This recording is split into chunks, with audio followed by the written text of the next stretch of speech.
Welcome to the Krishna Das Pilgrim Heart Hour. In this podcast, Krishna Das shares his warm-hearted and down-to-earth path to the divine. If you are interested in supporting Krishna Das's podcast, please go to BeHereNowNetwork.com/KD.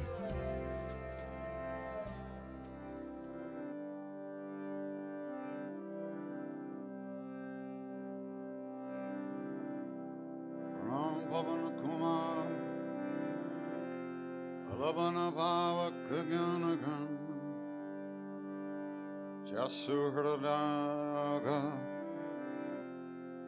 Vasirama Sarachabaka Atulitavaladham Himmashala Vadeham Danujavana Krisham Yaninama Gravandham Sakalagunanadhanam Vanaranam Adisham Raghupati Priya Bhaktam Vatajatam Mama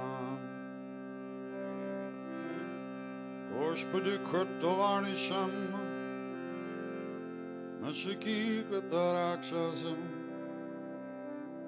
Ramayana Mahamalaratnam Vandenatmajam Anjananandanam Vir Janaki Shokanashanam Visamakshanta Vandelanka Banghanam Vilanga Sindho Salilam Salilam Yashokavahi Chanakatma Jaya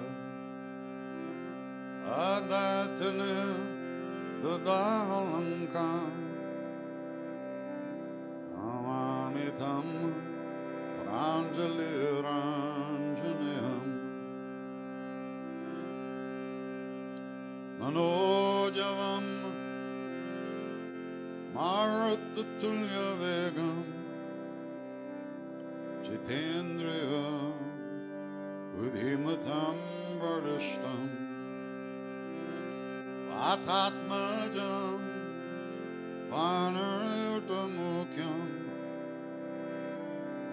Shri Ramadutam Sharanam Prapadhe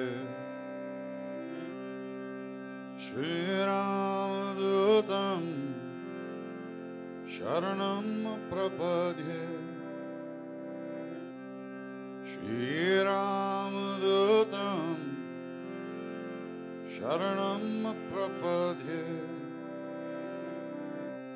Shri Ramadutam Sharanam Prapadhe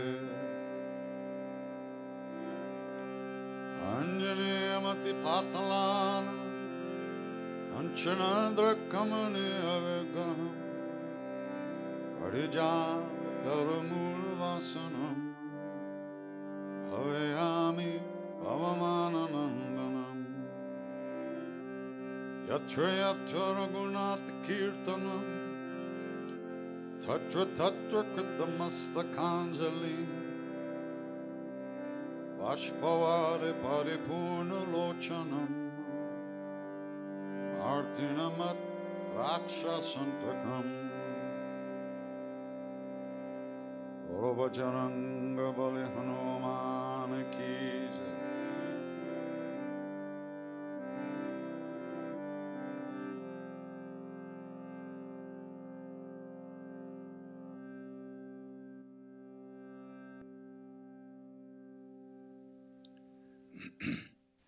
You may not believe this, but there are actually beings out there who know what this is all about. Can you imagine that? No.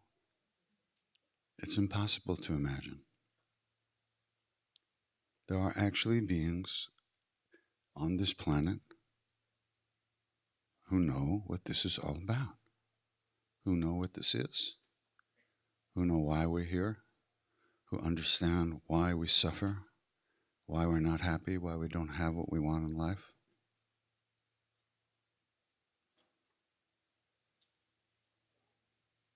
And all we have to do is find them and listen to them.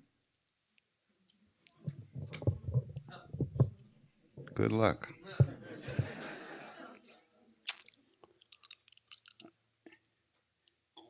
I remember once I was in New Delhi and I was walking across this big circle in the middle of, called Connaught Place,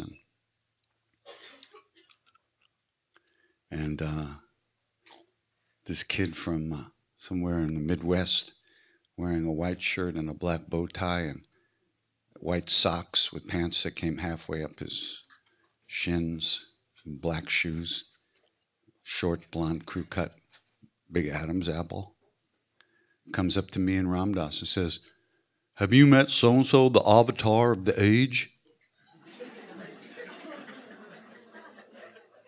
Ram Dass looked at him and said, "You wouldn't know an avatar if you tripped over him in the goddamn street." And actually, we wouldn't.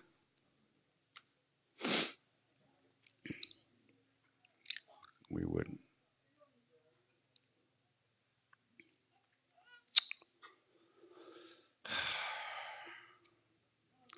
This is a ripening process. This is not college. This is not the master's program in life. This is kindergarten for all of us. And this is like, a kindergartner doesn't like learn how to add, learns how to get through the day, alive.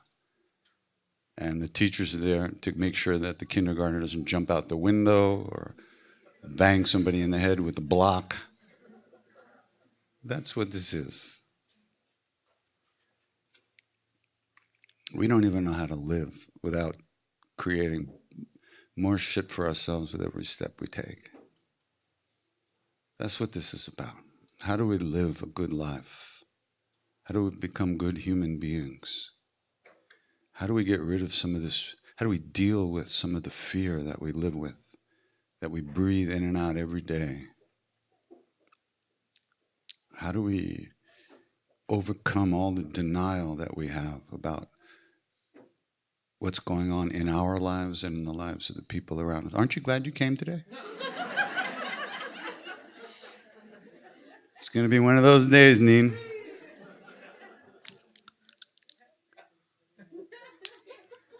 I was in a good mood today. I don't know what happened.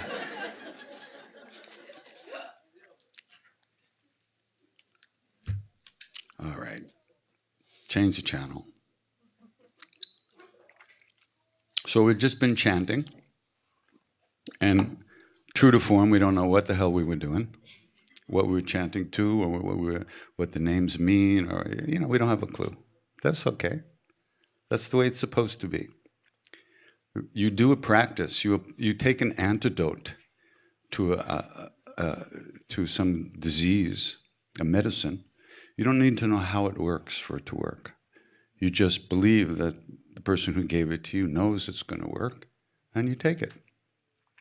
And it works, and you're cured.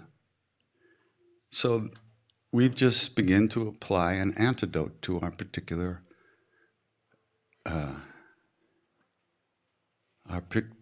existential situation, which is we're asleep on our feet.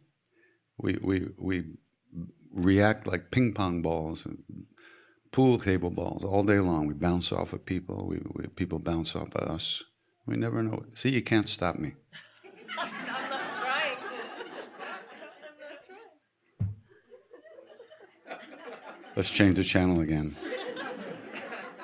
I think the same programmer's got a hold of the TV. Okay. So here's how these things work. They say, this comes from, you'll notice when I say they say, that means that I don't know, but they say. Which I say they say most of the time. So they say that every repetition of one of these names, because what we've been chanting is what they call called names of God, the names of the divine, or the divine name. Why is it divine? Because it's pretty cool, that's why. Because it's beyond the intellect. So, and the emotions and any of our usual ways of getting information in the universe. So every repetition of one of these names, which we all been repeating, is like a seed. Like a seed. Every single repetition, even mentally, is like a seed that's planted. And in this case, the seed gets caught by the wind, right? Hey. Gets caught by the wind, and it gets blown way out into the middle of the jungle. And there's this old house in the middle of the jungle. And this house has a roof made of tiles, clay tiles. But in those days, and the saint who told this story is from the 1800s. So in those days, the tiles weren't made in a kiln. They were just dried in the sun. They were hard, but they weren't like really permanent, or so-called permanent. So one of these seeds of the name gets blown by the wind and it lands on the roof of this house, and it gets caught between the tiles. And it lays there. It just stays there. The sun beats down, the wind comes, the rain, snow, everything comes and goes. And over many years of time, the tiles begin to break down and back to earth. And as they soften, the seeds take root and they start to grow. Right? The seed of the name that we repeated was caught by the wind, lands on the roof of an old house, gets caught between the tiles. Years go by, the tiles begin to break down. The seeds start to grow, and they destroy the roof of the house.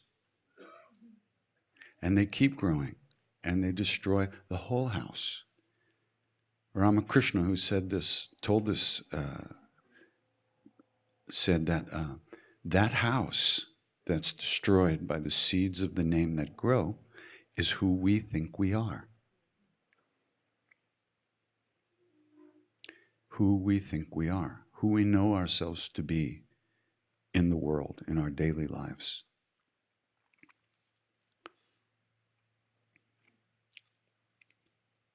Now, there's this house, which is obviously a temporary structure. We're fairly temporary. Most of us don't last more than 100 years at the most.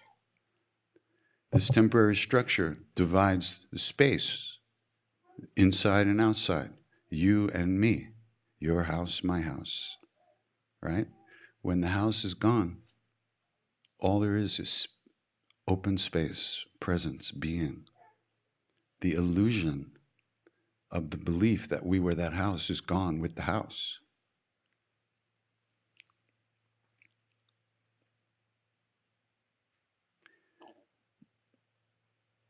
Somebody like Maharaji, my guru, he hadn't seen a house in so many years, I don't even know if he knew what it was anymore. He lived in this presence, in this vast space, in which we all, right now we're all sitting in that. But each of us is sitting in our own little bubble of me. You're you, you're you, you're you, you're you, I'm me, right? That's too bad for us, because this me, this planet of me is what all the stuff revolves around, all the thoughts, all the suffering, all the unhappiness,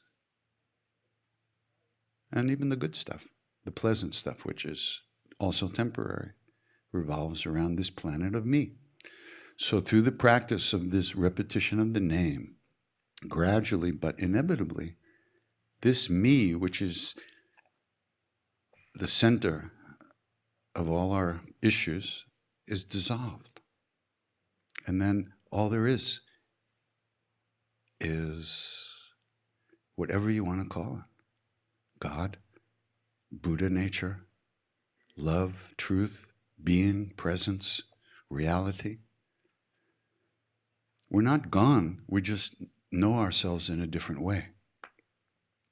It's not nothing. When me disappears, it's not nothing. It's everything. So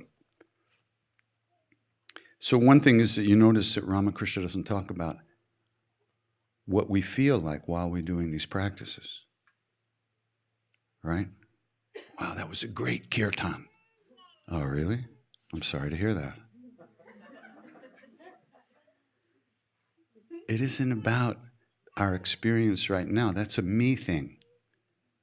People ask me all the time, what do you experience when you sing? I say, how am I supposed to know? That's not what I'm paying attention to. The minute I notice I'm not chanting fully, I come back. And I release whatever I was lost in temporarily. And that's how the practice works. Most of us are sitting here thinking most of the time while we're chanting. Remembering, planning, fantasizing, whatever we do, usually we just keep doing here. But we've added a practice to the moment. We've added a spiritual practice to the moment. And that changes everything. And the more we do the practice, the more it changes everything. And what it changes is how we sit in ourselves, how we receive information as the day goes by, how we react to something that previously we might have thought somebody was being critical of us and we might have closed down or got angry. We actually might get a vote at that moment of how to see that. And we might notice, well, that person, maybe he's got a migraine today, And maybe it's not about me at all. And there's some space in there. And that we get a little bit more spacious inside so that we go through our lives in an easier way. Everything's not on the line every moment, every day, with everyone we meet. And when we look in the mirror, we don't see that zit over there, That's the only thing we can see is that zit. Can't see that our hair happens to look pretty good today, and we just lost 10 pounds and we're looking pretty hot. No, we see the zit. We can't let go of that goddamn zit, And then we go outside with the zit, Hi, how are you? She's looking at my zit, I know it. And we get no vote about that. No vote. Wouldn't it be nice to get a vote about how we live? What our experience is on a daily basis? It'd be nice to have some say in the situation, since we seem to be here a little bit once in a while on alternate Fridays for a minute and a half. So practices, and what does this have to do with opening the heart? Well, I hate to tell you, opening the heart has nothing to do with feeling groovy. Feel, such a great kirtan. That's nice, but it'll pass. Get over it. What doesn't pass is you. What doesn't pass is the one that's having that experience. When your heart is open, it means you're present. And everything, when your heart is wide as the world, like Sharon wrote the book and I stole the title, when your heart is as wide as the world, there's room for everything to come through, pass through, and open. You're right there with everything, not just the pleasant stuff and pushing away the unpleasant stuff. That's not going to work. It's not a good strategy. But what do we do if the unpleasant stuff blows us up and into a million pieces and we don't get any vote? Well, that's why we have to do practice. I'm sorry, but you have to. You don't have to, but if you want to ever have any chance of being happy, you better fucking do it.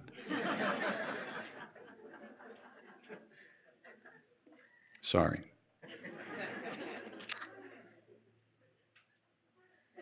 Let me wash my mouth out. Well, didn't work. It's in my mind. Yeah, you gotta. I'm sorry, you gotta. And you know, most of you, since you're silly enough to be here on such a beautiful day, you're probably doing some kind of practice already, which is good. Good.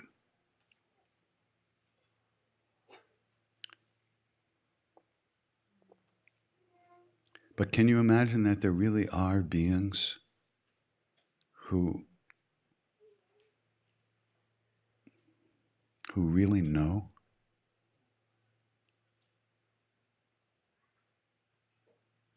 And you know, recently I've been going back and reading little bits of these holy books that I have all over my shelves. I have thousands of books that I never read. And I pick up a book and I read it and I go, oh, yeah, right. Might be true what they write in those books. I put it back. You know, unless we're ready for it, we just don't focus on things. We don't see things unless we're ready to get that message. You might go to you might read the same book over and over, and it'll be only finally one day that you go, oh, wow, that's what that means. Because you were ready. Something happened in between the times. And what makes us ready is these practices. But while you're doing the practice, don't try to understand it. Don't try to evaluate it. Don't try to sit back in there and go, wow, this is really good. That's just another thought. Let it go. Come back, come back, come back again and again and again. If you're really paying attention, you'll come back 40 billion times in one Sri Ram Jairam, one line of Sri Ram Jairam, if you're really paying attention.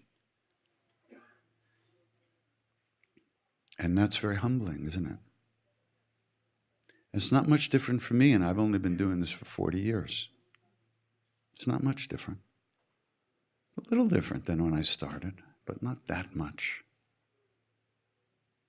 But it's different enough for me to know that I'm moving in the right direction. Did I just say not to evaluate? What can I tell you? And one of the reasons I know is I spend less time giving myself a hard time. I mean, really. I don't even think about it that much because I don't think I could handle it, thinking that I actually don't give myself such a hard time. So I give myself a hard time about that. You know. But I don't give myself a hard time about that. Way out there on the edge of reality, I'm not giving myself a hard time. Everything else is pretty much the same. But way out there, it's not so bad. Can you imagine if we didn't give ourselves such a hard time, what life would be like? Wow. It's hard to imagine. Because we're trained in this, you know, from day one, if not before. How to give yourself a hard time. This is what school on earth is for most of us. How many ways can I hate myself? Let me count the ways. One time, I was in the temple in India, and I'm very close with this one particular family, with many families, not many, but a few. One of them is the Tiwari family, and I was let into this family, and I kind of became the oldest son in the family, and with Mr. and Mrs. Tiwari, and they were both my teachers, and without them I wouldn't be alive, you know. And all the other kids, the 3 other kids, treated me like their older brother. So now they're grandparents. They've become grandparents, those kids. You know, that's horrible. It's like people go to the hotel where we stayed at, which is run by the devotees, you know, and they said, oh, the men who run the hotel are so nice. I said, the men who run the hotel? They died 20 years ago. Oh, you mean the kids? You know, these kids are grown up. They're men now. So the people who come to India now for the first time, They meet the men who ran the hotel.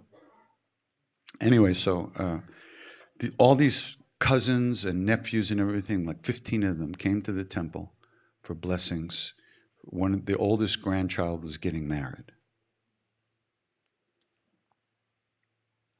And I happened to be in the back of the temple sitting with Siddhima, who's Maharaji's great devotee. And they all came to the back to see her. And they were all sitting around. And there was so much love among these cousins, right? I have one cousin, and he hasn't talked to me for 50 years. And his father didn't talk to my father. So here were all these cousins, and it was like a love fest, right? And my jaw was hanging out. And Siddhima looked at me and laughed, and she said, "You see, Krishna Das? You see? This is what you missed being born in America." All right. Family life. You know, there's actually functional families there. I know. It's hard to believe. This is called the Hard to Believe workshop. They really are. You know, I had no idea there actually was such a thing.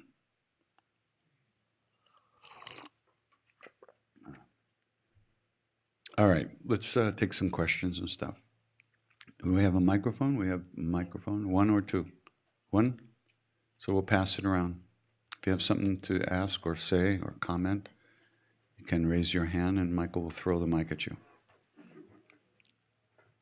Come on. I'll be forced to berate you more. Huh? Somebody from the web? We are webbing. We are streaming this today. Oh, a really easy question from somebody on the internet. Any advice on overcoming addiction? Excuse me, I just have to go shoot up first. And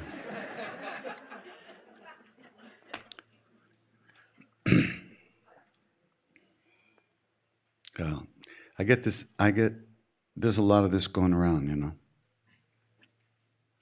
And I'm about 30 years removed from my time being an addict. Oh, stop. This isn't the fucking AA here.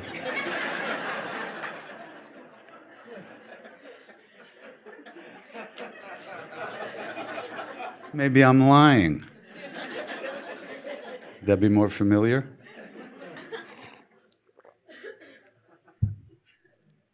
So,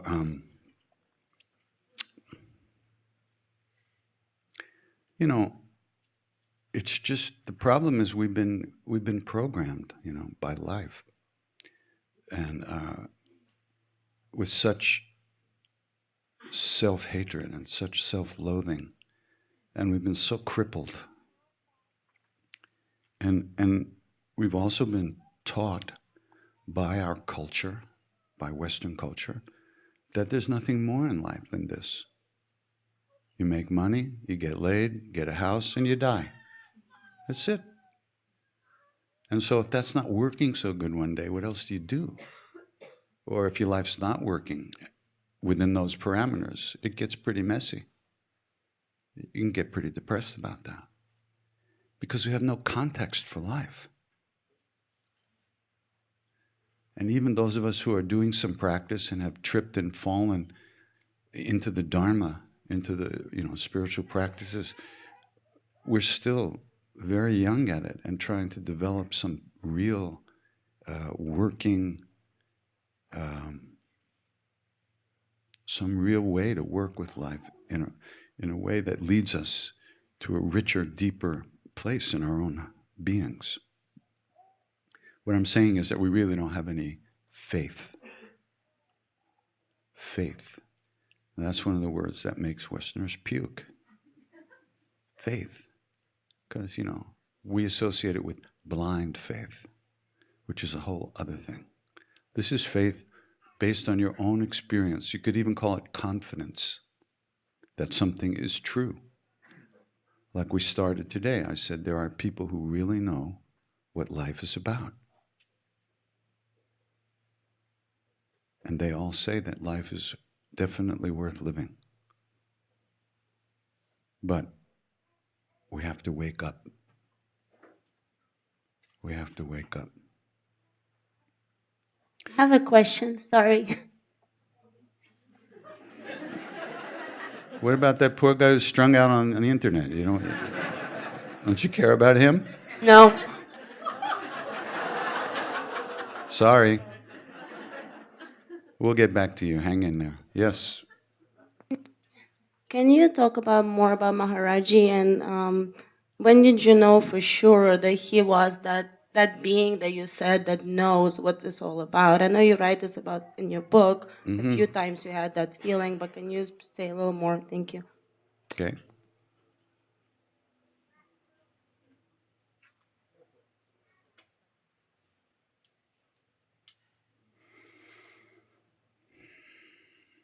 I am talking about Maharaji to this gentleman too. So we'll get to all that. I got strung out on cocaine after I had met Maharaji. Isn't that interesting? I didn't have the balls to get strung out when I was young. I had to wait until I had enough inner strength to get strung out, to get addicted. But actually, I got addicted to stuff because I had lost, from myself, my side, I felt I had lost my connection with him and with everything that was good in life, and that I would never be happy again. And I couldn't live with that feeling. I needed to numb that feeling out. I guess, looking back, maybe that's some part of it. And so that's not being able to live with the fact that he had left the body and left me here with all my shit, and I was unable to deal with it. I didn't know how to deal with my own stuff, and I didn't know how to deal with the fact that the only being that I'd ever been with that had really, I had been happy in a way that I had never known before, and who had loved me in a way that I had never been loved, was now gone.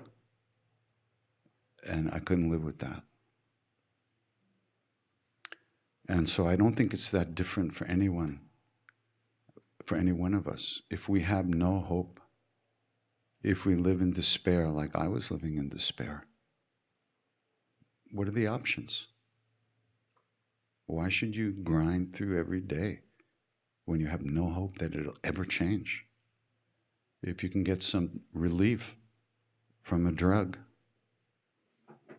or from some type of addictive behavior, there's nothing wrong with that, ultimately wrong. The problem is it doesn't really work, and it creates terrible suffering for you and everyone in your life. But there's nothing wrong. I mean, it's not like it's right and wrong. I don't think there's anything that's right and wrong, ultimately. But things cause suffering and pain, and some things don't. So you could say that was right and wrong. So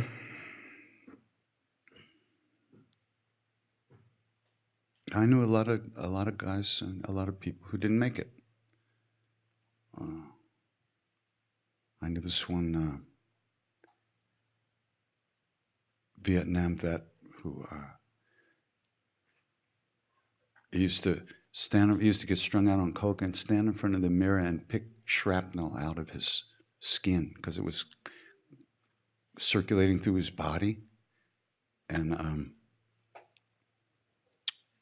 it would come up, and he would just scratch his skin. He had sores all over, and he would take that to a certain point, and then he couldn't bear it anymore, and so then he would switch over to heroin, and then he'd be strung out on heroin for a while. And then he'd go back to the coke and start scratching again. And then he died. He was a beautiful guy. Beautiful. He'd cured himself of cancer. He had cancer from some of the stuff that Agent Orange or something like that was sprayed on everybody and now. But he came back and he cured himself from cancer with juices and stuff like that. And here he was in front of a mirror in the Lower East Side, scratching his face up. And beautiful, beautiful being. He didn't die of the drugs. He died of no hope. He died of despair. But through the drugs, he lost the vote completely. But he felt he had no vote, so what are you going to do? Right? There's no easy answer. My mother was an alcoholic, and she was clean for the last 20 years of her life. But she lived in fear.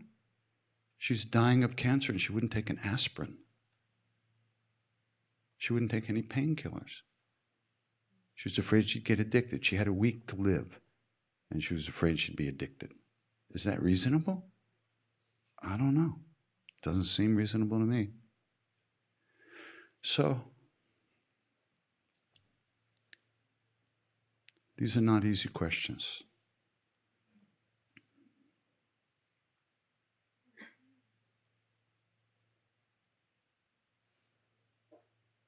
Maharaji said to us, don't smoke hash. If you smoke hash, your health will go down. And if smoking hash would get you to God, we'd get a big room and fill it in hash, and I'd go in with you and we'd smoke forever.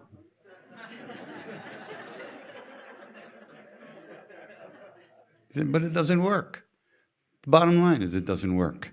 What do you mean it doesn't work? What work doesn't it do? It doesn't relieve our suffering permanently. You see, that's what we don't understand, that there really is a way to live without fear, to live without pain, to live without guilt, to live without shame, to live without selfishness and greed. We're so locked up by this stuff, we can't imagine what life would be without it. And then you hear about somebody or you meet somebody who knows how to do that and is doing it, and it's like, my goodness. So for most of us, we're still one bump away from that. We haven't met these beings, but we've heard about them. And what it did to me when I first heard about them was it lit me up in a kind of, I just remember something. So I just had my 50th high school reunion. Yeah, thank you. I'll take applause for that any day. I lived 50 years even after getting out of high school. So there I am at this reunion, and I'm one of the guys there. A couple of years after high school, he scored all this acid, this LSD. It was still legal then. And he scored this pure acid from Sandoz, the company in Switzerland that made it, right? Absolutely pure, the best, right? And he scored some. So 2 years after high school, so I met him, and I got 10 little capsules from him of this acid. When I took the first cap, I was in college. I was at college. I was going to classes. I had a job in the library. I was playing basketball, and life was going on. By the 10th hit, I was living alone in the mountains of Pennsylvania with my dogs and my cat. It just moved me out of life into a whole other thing, and from there I met Ram Dass, blah, blah, blah. So I said this to the guy, and he looked at me, he said, wow, I took thousands of hits and never got off of Long Island. What can I tell you?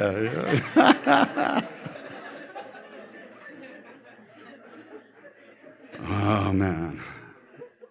If I had taken thousands of hits, they'd be scraping me off of Pluto or something like that. I don't know what they'd do. So I didn't answer you, and I didn't answer you, so I'm not going to answer anybody. I just keep... Yeah. You have something from the internet?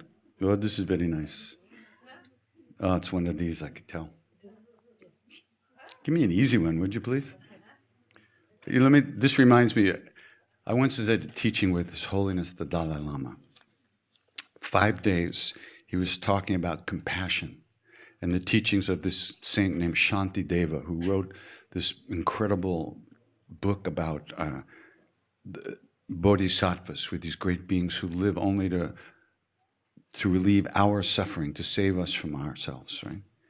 And so he's teaching about this compassion day after day. So finally, the last afternoon, he took questions. Questions were written by the audience and sent up. And the translator would read the question to him. So one question was, Your Holiness, I did something that hurt somebody once. I've apologized, but they won't accept my apology. I keep apologizing over and over, but no matter what I do, they won't accept my apology. What should I do? Now remember, this is a teaching on compassion. So this guy's he's apologizing, but he's not getting forgiven, and he wants to know what he should do. So His Holiness says, you keep apologizing. 1 year, 2 years, 3 years, 4 years, you keep apologizing. If they don't accept your apology after that, tell them to go to hell. So I said, wait a minute. His Holiness the Dalai Lama does not tell people to go to hell, because if he does, they will. And that's not his job, send people to hell. What did he really say? So I know Bob Thurman, who's there, and he's a great devotee of His Holiness, and he speaks perfect Tibetan, right? So I said, Bob, what did he really say? And he laughed. He said, okay. He said, you will keep apologizing 1 year, 2 years, 3 years, 4 years. They don't accept your apology, tell them to eat shit.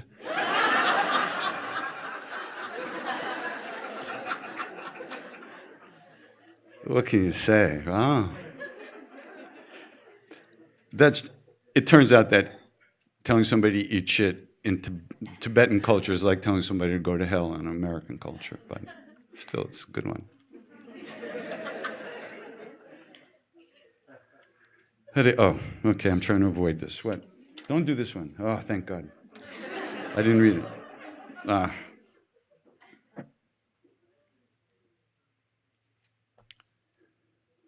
Wow, okay.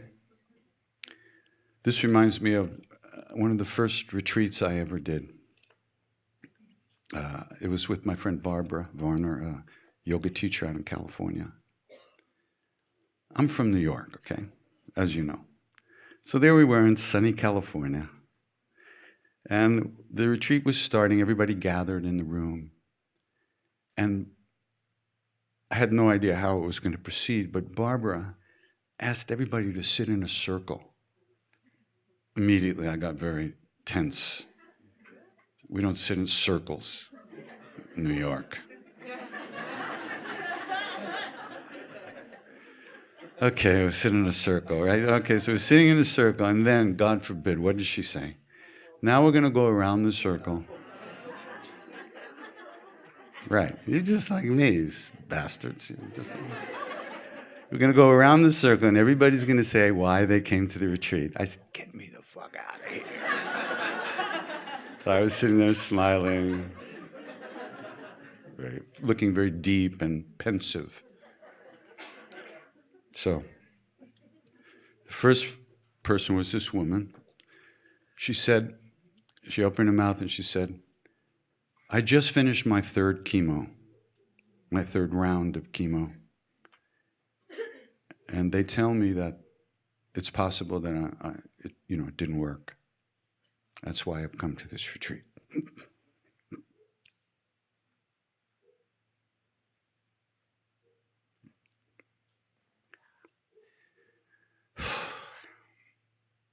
Right? We're so lost in our own little worlds, right? When the reality of life shows up through the suffering, through the pain that we have to endure, it's a shock.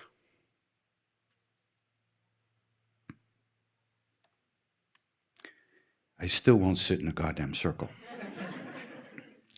But broke my heart.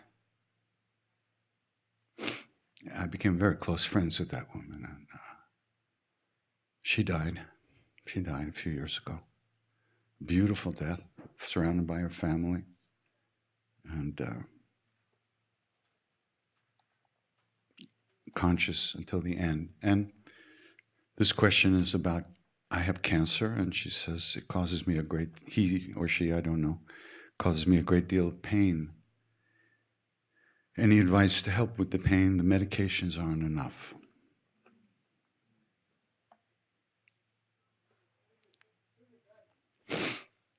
Well,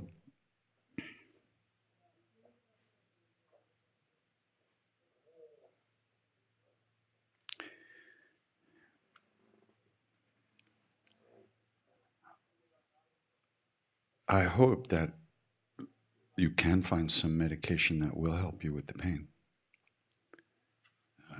They have so much out there now. I can't believe that. But I know that sometimes it's almost unworkable because of side effects and everything like that. But there are many people these days who teach how to deal with pain, how to use meditative practice and mindfulness to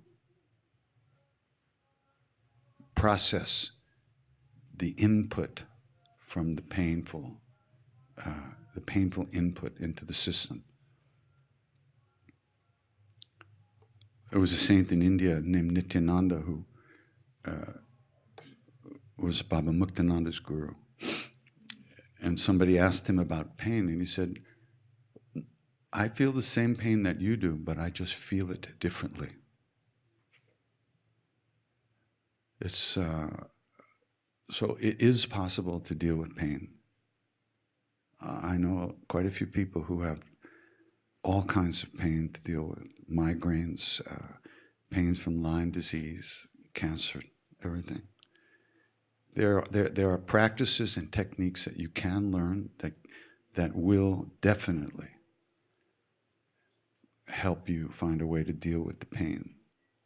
It won't make the pain go away, but there's a way of reprogramming yourself and your reactions to the actual sensual input of the pain. But it takes some work and it takes help. You need to get help to learn that. Because from somebody who really knows how to teach that. So if you find yourself in that situation, there are ways to deal with that. Unfortunately, I don't know them well enough to really share them, but I can tell you that you can find a way to deal with it so that the pain won't overwhelm you totally, like Ramdas. Ramdas has been in a wheelchair for many years now, and what he deals with on a daily basis is so extraordinary. The pain in the body, the discomfort, the humiliation of not being able to get up and wipe his own ass. He's got two people who've got to pick him up, take him to the bathroom. He can't turn himself in bed. But if you meet Ramdas right now, all you're going to feel is love that you can't even imagine. Because he has worked so hard, 24 hours a day. You see, most of us still think there's a way out of this. You know? We think most of us are not dealing with such extreme situations that we have no choice but to deal with it, like this person and like Ramdas. So we go through our days kind of like, dodging bullets. We still think there's a way out of this. We could slip out of this without ever having to deal with anything. No. I'm sorry. It's not that way. And you do practice now to develop the strength and the ability to deal with the shit that is going to hit the fan sometime before you take your last breath. It's going to happen. I'm sorry. But, that's the way it is. But what we don't understand is actually possible to be happy right now, knowing that life can get pretty grungy sooner or later, at any minute. We can still be happy, but the problem is we're not. We're not present now. We don't know how to deal with every day.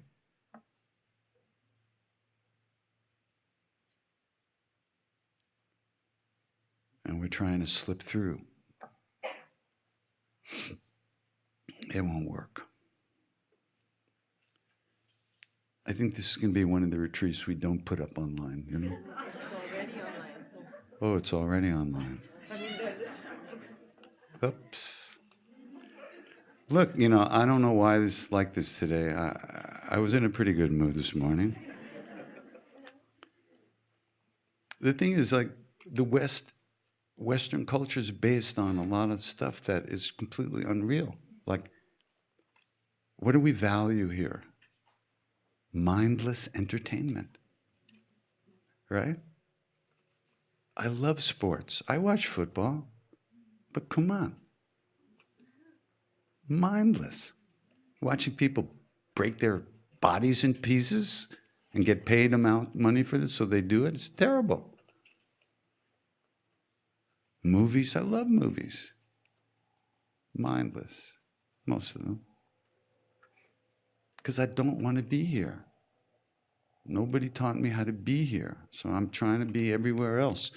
And sooner or later, you get to the point where the movie's over, the game, they lost, your team lost, and you're lying in bed late at night, and there's nowhere to go, and your mind is eating you alive. That's why we do practice. So we know how to work with those situations as they arise. And if we look, they arise every day, over and over again, but we're not paying attention. So there's a certain amount of not paying attention you can get away with, but sooner or later. So we do practice to get the strength to fill our hearts with good feelings, with the strength of good feelings. There's nothing stronger than this, a deep connection to compassion and caring. When you feel that, no matter what you have going on in your life, that compassion pulls you out of your own drama, and you see other people almost for the first time. And you see what's going on in their lives, and it becomes important to you to be of help. And in that moment, you've forgotten, your bad mood. You've forgotten what you were upset about yesterday, because you're not thinking about yourself over and over again. Maharaji never gave us practices to do. He knew all the practices, all the meditations, all the yoga, all the pranayama, everything. He knew all that, but he never told us to do that. He encouraged us not to think about ourselves.